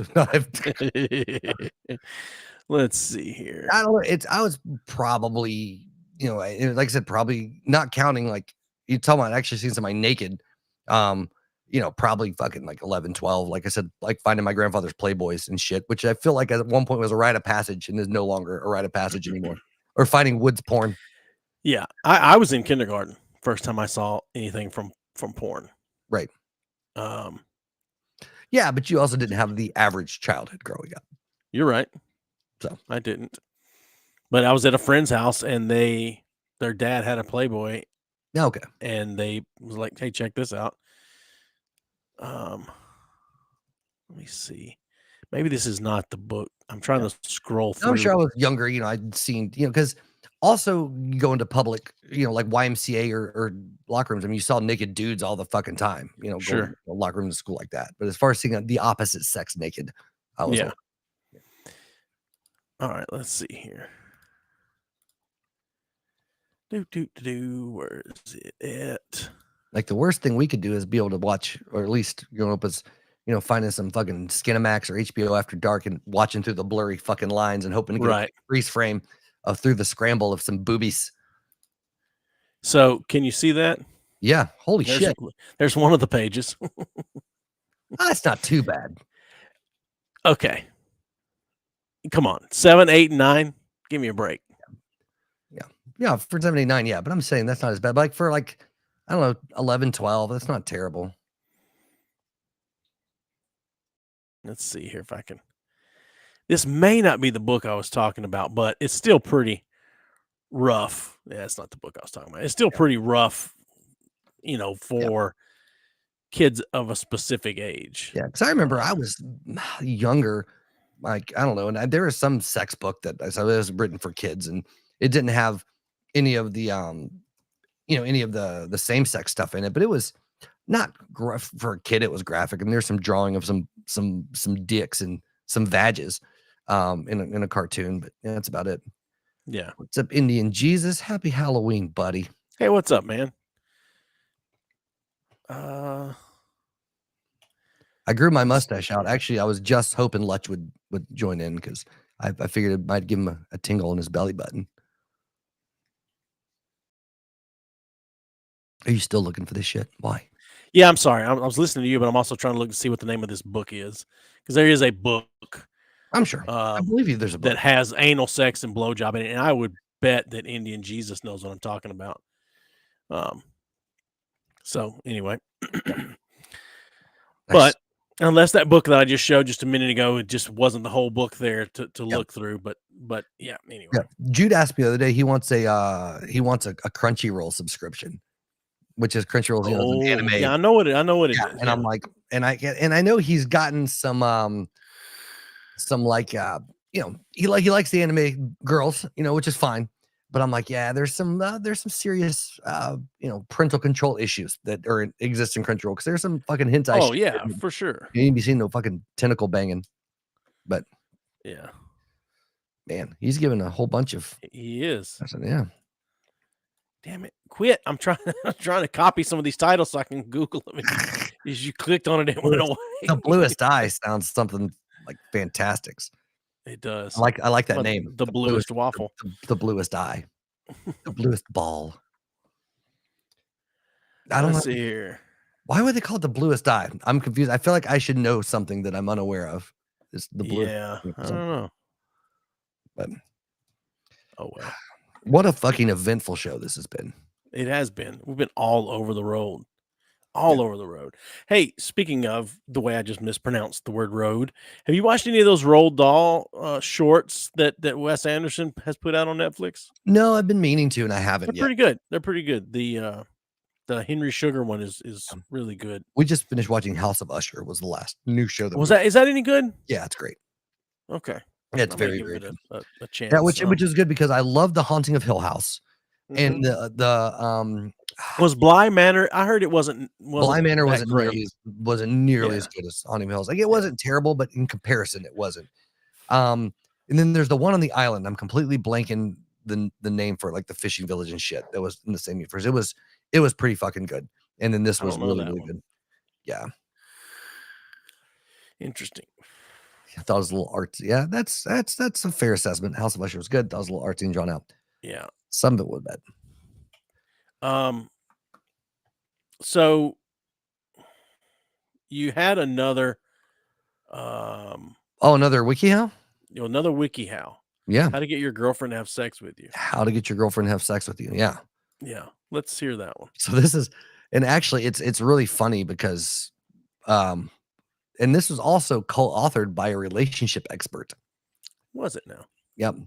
And there's a couple success stories. Need to share. One was just by anonymous, and it strengthened the bond, or it strengthened my bond between me and my girlfriend.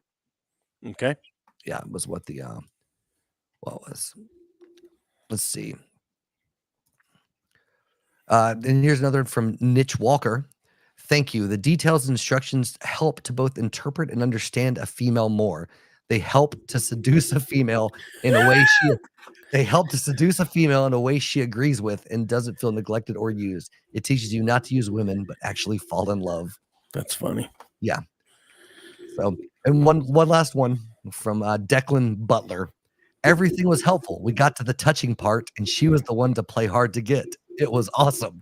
Thanks to you, I'm gonna get it on the next time I sneak over to her house. Thank you, WikiHow. So these are bona fide fucking success stories for this shit. That's pretty good. All right. So, how to make your girlfriend want to have sex with you. All right. Fact check. So you want to have sex, but how do you get your girlfriend on the same page? Whether you wish your girlfriend to want to have sex more often or you want to get intimate for the first time, we've got you covered. It goes without saying that you should never force your girlfriend to have sex with you. However, you can work to build attraction, set the mood, and show her that you're a person she can fully trust. Read on all the relationship tips and seduction techniques to get your girlfriend interested in having sex with you. So, obviously you never force it, but you can straight up manipulate, and that's okay. Number 1, be dependable. If you want your girlfriend to have sex with you, then you should show her what an amazingly dependable person you are. If your girl is going to trust you enough to have sex with you, whether it's her first time or if she's had sex before, she has to feel like she can depend on you. One of her fears may be that as soon as you have sex, she won't be able to rely on you anymore because you have gotten what you wanted. So prove her wrong by being an upstanding and dependable person. Again, has nothing to do with after the fact. Just, be dependable. All right. Number 2, give it time. Some people can be ready to have sex with a girl in the time it takes to drink down a beer, while some people can take months or even longer to decide that they're ready to make love. Oh, I fucking hate that phrase. Some people are really adamant about holding out for the one, and some don't even want to have sex before marriage. So don't rush into it. Wait for the girl to trust you first. If your girl is barely comfortable with kissing, then you shouldn't bring up sex for a while. However, if your girlfriend are already comfortable hooking up in bed all the time after just a few weeks, then you can start thinking about taking it to the next level. I don't think they know what hookup means. Right. Yeah. So, all right. And another sub note for that. If you want to make your girlfriend want to have sex with you, the worst thing you can do is bring it up or try to force it when it's way too early. This will turn your girlfriend off and make her much less likely to sleep with you. Number 3, do not act like you are obsessed with sex. Let's face it. If you're someone who is desperate for their girlfriend to have sex with them, you probably are obsessed with sex.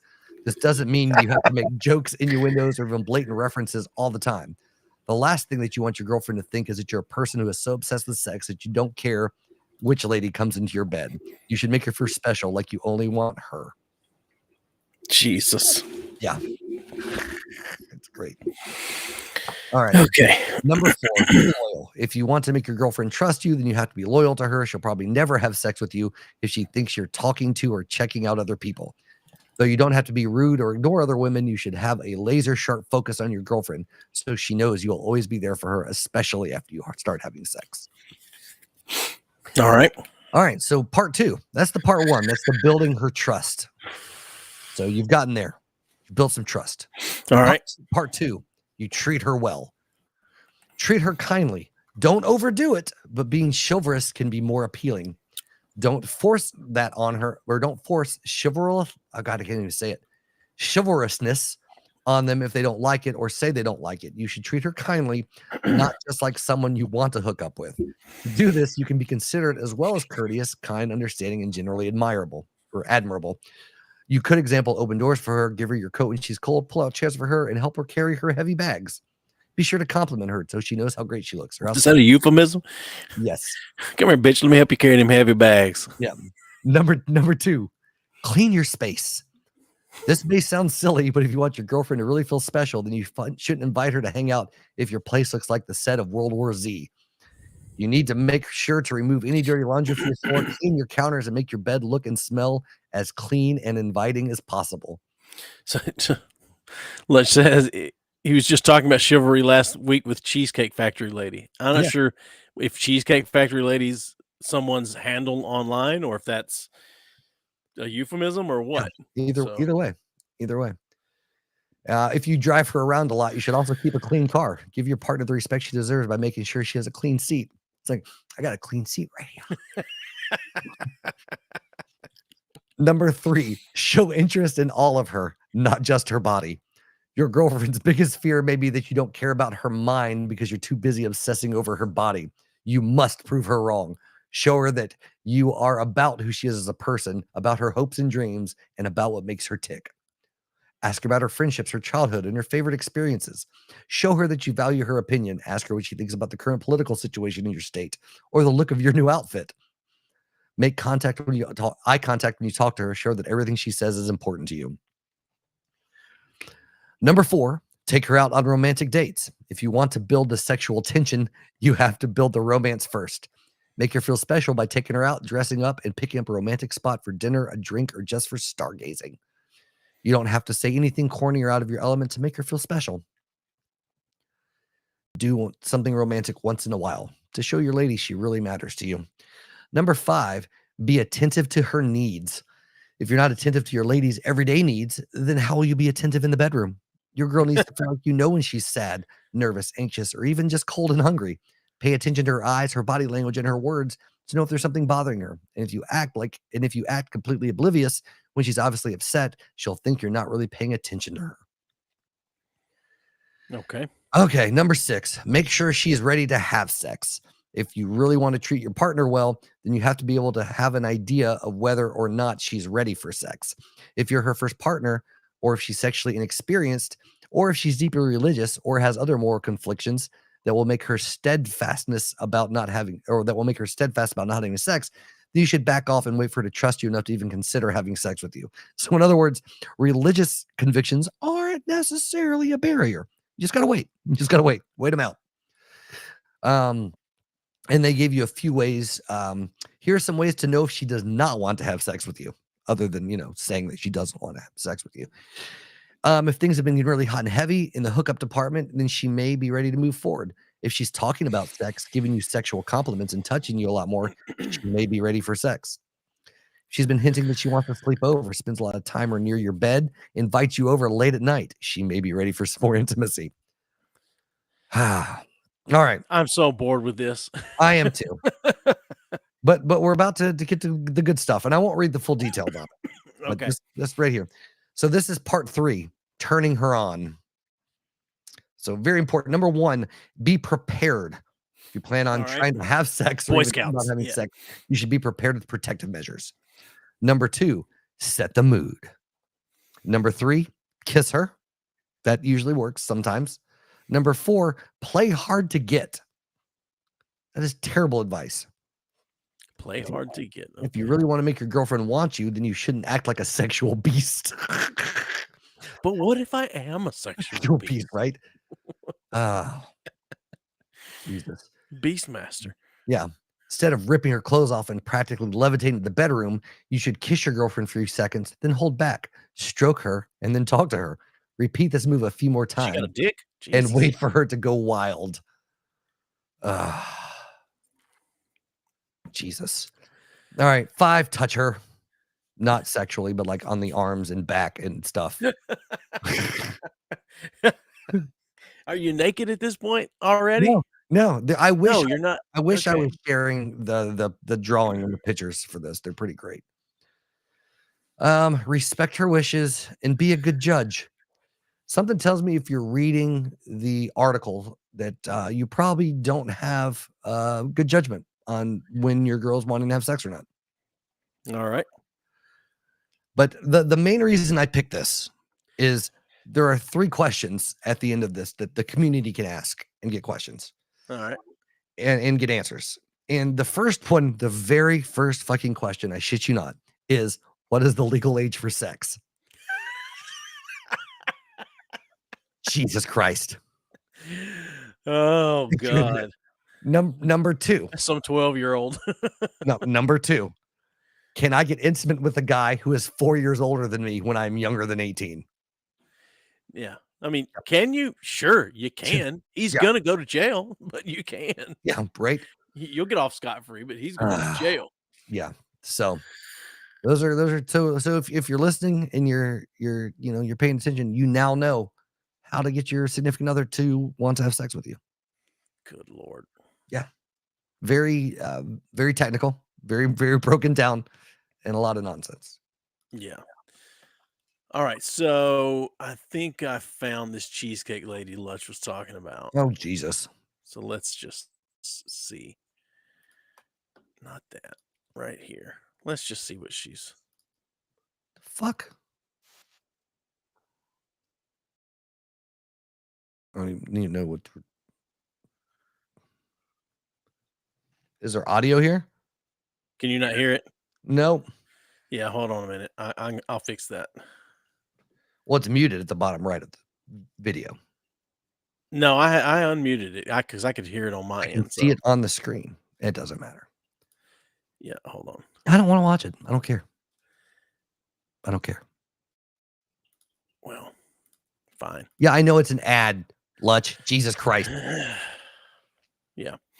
All I know is the ad wasn't in American, so I don't want to walk and watch it. Yeah. Well, I can't believe you couldn't hear it. I could hear it on my end just Okay, fine. good So for you. I don't know if Lutch could hear it or not, but I think maybe that's your problem. But Maybe. yeah, I mean, I guess the gist of it is she was upset because the first date and the guy was taking her to the Cheesecake Factory. Yeah. Well, there's a list that's been published recently of unacceptable places to go on a first date, and I think Cheesecake Factory was on there, Chili's was on there, Applebee's was on there. I mean, Hey. Chili's I get for sure. Well, But- basically, all the staples of the 90s and 2000s are no longer acceptable date places. Sure. Yeah. I mean, yeah, fine. But what I want to know is, though, it's like, if I'm fucking paying for it, why the fuck do you care where we're going for a date? I mean, show her that she's worth it. That's all I'm saying. Yeah. Yeah. I ain't taking you to McDonald's. You're worth at least Chili's. God damn it. Yeah. You want your baby back ribs? Yeah.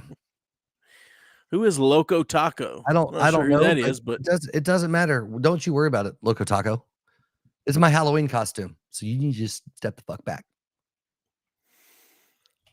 Because she's a queen. Okay.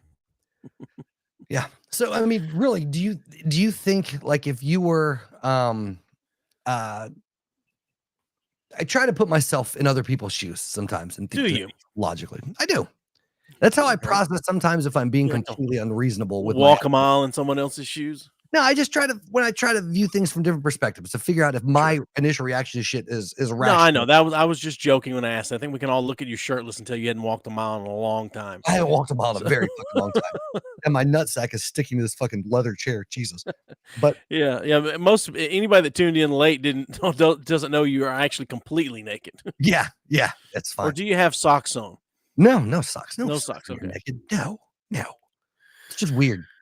Okay, socks off before sex for you, yes or no? Depends. Really? It really depends. If it's the heat of the moment, I'm getting off just what the minimum amount I need to have sex. Oh, dude, I will always take that extra moment to take the socks off. Socks never stay on. The socks can stay on the lady all day long. Got no problem with that. My socks are always off. No, I don't care one way or the other. Yeah. I don't care. But anyway, I'm trying to put myself in a situation. If I'm interested in somebody and they're taking me on a date, right? And unless it's just like literally like, oh, I'm going to take you on a nice date, and they go to their house and they've basically just got like a thing of fucking cheese whiz and some crackers and be like, yeah, we're gonna just fucking Banquet Salisbury steaks, and some yeah, Bob then- Evans then mashed I'll be like, potatoes. okay, you could have put some effort into this shit, right? But if they're buying me food and taking me somewhere, like I'm to me like, oh, you're doing something. You know what I mean? Like I don't get Sure. through this expectation of, oh, it's a first date and you got to be, got to go some trendy fucking microbrewery or some bullshit. Like I don't fucking get it.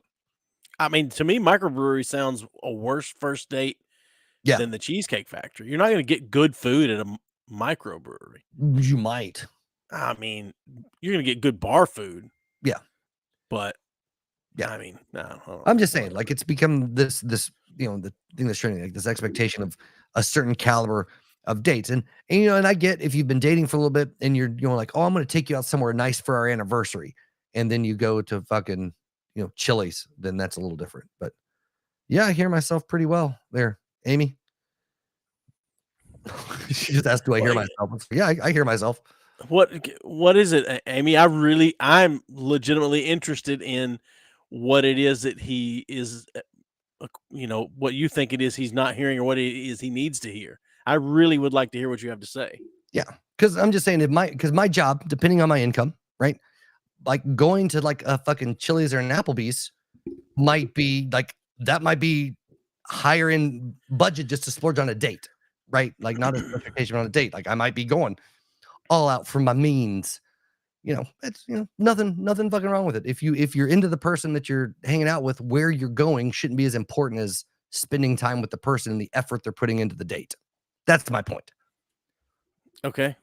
Right? Like their focus on you and spending time with you is more important than the Sure. actual location. Yeah, I get that. Yeah. I get that. I think, yeah, that's And there's also some people that might be really well to do that grew up in the fucking boonies like we did, and fucking Chili's is some top tier shit. dude, our Sunday meals, our going to eat somewhere nice after church was Golden Corral. Yeah, I mean, yeah. that was it, man.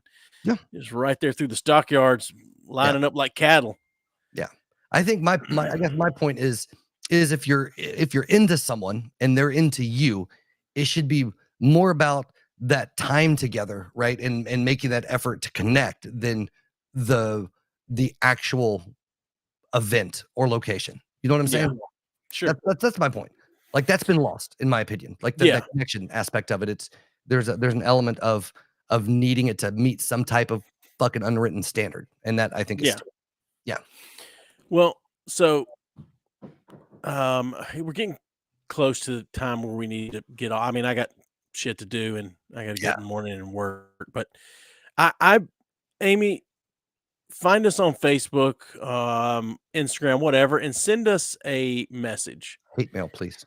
Yeah, but just send us a message, and I'd be more than happy to have you on to really put Steven in his place if you think that something has happened that that he's said something, bad here. So, yeah. I just speak truth, man. All I know, the truth in Christ, brother. Truth in Well, Christ. yeah. So You think Jesus cares about where you go on a first date? He just cares if you're being holy and pure and keeping enough room for the Holy Ghost fucking between you. and if you support the troops, And if you support the truth, absolutely, yes, absolutely. and if you vote Republican, And if you vote Republican, absolutely. yes, and Yeah. don't kill babies. Yeah. Well, the GOP stands for God's only party. You know what? That is true. I didn't think of it like that. So, Yeah. yeah. This is a theocracy, goddamn it, or it should be. It should be. Yeah. All right. All right. I think we're good. I think we've run the gamut tonight. We've Yeah. been all over the place. We have Based. No cap. Oh God. All right. It's Well, been fun. Well, the mustache will not be here probably the next time we talk. So you need to say goodbye to the blonde thunder. I got you. Yeah. Yeah. Okay. Ride the lightning. All right. Well, All right. anything you want to say? No, I've said my piece. I think you have. All right. Well, who knows when we'll be back? Good to see you too, Lutch. Yeah. Who knows when we'll be back? We do it when we can. So Do you hear until yourself? next time. No. Do you fucking hear yourself? I do. Goodbye. Bye.